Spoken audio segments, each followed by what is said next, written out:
Hi. నమస్తే. నిన్న జగన్మోహన్ రెడ్డి గుంటూరు మిర్చి యార్డ్‌లో పర్యటన చేశాడు. ఆ పర్యటన సారాంశం ఏంటి? ఎందువల్ల ఆ పర్యటన జరిగిందనే విషయాలను పక్కన పెడితే, జగన్మోహన్ రెడ్డి క్రేజ్ గురించి మరోసారి మాట్లాడుకోవాలి. ఇక నిన్న జగన్మోహన్ రెడ్డిని చూడటానికి కావచ్చు, జగన్మోహన్ రెడ్డిని కలవటానికి కావచ్చు, కొన్ని వందల మంది స్వచ్ఛందంగా వచ్చారు. వాళ్ళందరూ వైసీపీ కార్యకర్తలు అనుకోవచ్చు, లేకపోతే జగన్ చూడటానికి వచ్చిన అభిమానులని అనుకోవచ్చు. ఇక్కడ ఒక ఇంపార్టెంట్ విషయం. జగన్ అభిమానులందరూ వైసీపీకి ఓటు వేయాలనే రూల్ అయితే లేదు. ఇక్కడ మెయిన్ పాయింట్ అది. నిజానికి జగన్మోహన్ రెడ్డి సభలకు గావచ్చు, జగన్మోహన్ రెడ్డి యాత్రలకు గావచ్చు, జగన్మోహన్ రెడ్డి ఎక్కడికొస్తే అక్కడికి జనాలు రావడాన్ని చూసి వైసీపీ క్యాడర్‌లో ఒక ఉత్సాహం అయితే వచ్చింది.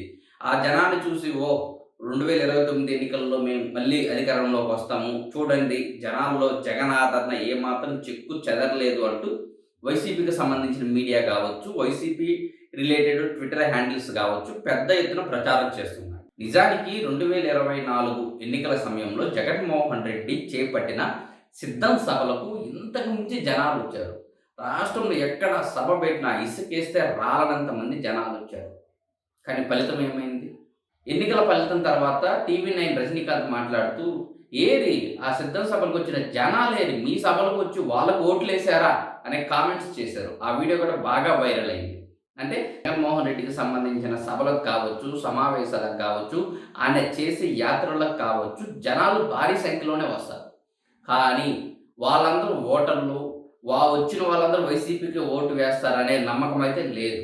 అలా గతంలో జనాలను చూసి సిద్ధం సభలు సూపర్ సక్సెస్ అవ్వబట్టి 2024 ఎన్నికల్లో మేమే వస్తాము 175కి 175 అంటూ జగన్మోహన్ రెడ్డి గాంభీర్యం ప్రదర్శించారు. కట్ చేస్తే 11 సీట్లకే పడ్డారు.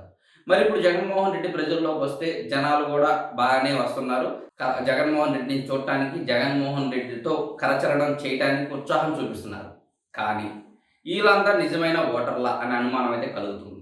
ఇక్కడే జగన్మోహన్ రెడ్డి కొంచెం జాగ్రత్త పడాలి. తనను చూడటానికి వచ్చిన వాళ్ళందరినీ వైసీపీ కార్యకర్తలుగా, వైసీపీ ఓటర్లుగా మార్చుకోవడం వైసీపీ ముందున్న అతిపెద్ద టాస్క్. ఎందుకంటే జగన్ చూడటానికి వచ్చిన వాళ్ళు టీడీపీ అభిమానులు ఉండవచ్చు, పవన్ కళ్యాణ్ అభిమానులు ఉండవచ్చు. నిజానికి పవన్ కళ్యాణ్ గారు సభ పెట్టిన ఇంతకు మించి జనాలు వస్తుంటారు. కానీ వాళ్ళందరూ జనసేన ఓటర్లు కాదు కదా! అదే సూత్రం ఇక్కడ అప్లై అవుతుంది. ఇక టీడీపీ ఇక్కడ ఒక విషయం గమనించాలి. జగన్మోహన్ రెడ్డికి వచ్చిన జనాలు కావచ్చు, ఆయన సభలకు వస్తున్న ఆదరణ చూసి టీడీపీ కుళ్ళుకోవాల్సిన పని అయితే లేదు. ఎందుకంటే గత 5, 6 ఏళ్ల నుంచి జగన్మోహన్ రెడ్డి ప్యాలెస్‌లోనే ఉన్నాడు. ఆయన ఇప్పుడు బయటకొచ్చినా పరదాలు కట్టుకొని వచ్చేవాడు. ఆయన చుట్టూ 2, 3 అంచెల భద్రత ఉండేది. కాబట్టి ఆయనకి చూడటానికి కావచ్చు, ఆయన చేసే మేనరిజమ్స్ చూడటానికి కావచ్చు, జనాలకు అవకాశం లేకుండా పోయింది. ఇప్పుడు జగన్మోహన్ రెడ్డి గారు బయటకొచ్చారు. ఎలాంటి పరదాలు లేవు. ఆయన వస్తే చెట్లు కొట్టేయటాలు లేవు. ఆయనకి 3, 4 అంచెల భద్రత లేదు. కాబట్టి జనానికి జగన్మోహన్ రెడ్డిని కలవటానికి దగ్గర యాక్సెస్ ఉండిద్ది. ఆయన్ని చూడటానికి ఎక్కువ అవకాశం దొరుకుతుంది. అందుకని జగన్మోహన్ రెడ్డి గారిని చూడటానికి వచ్చే జనాలు చాలామంది ఉన్నారు.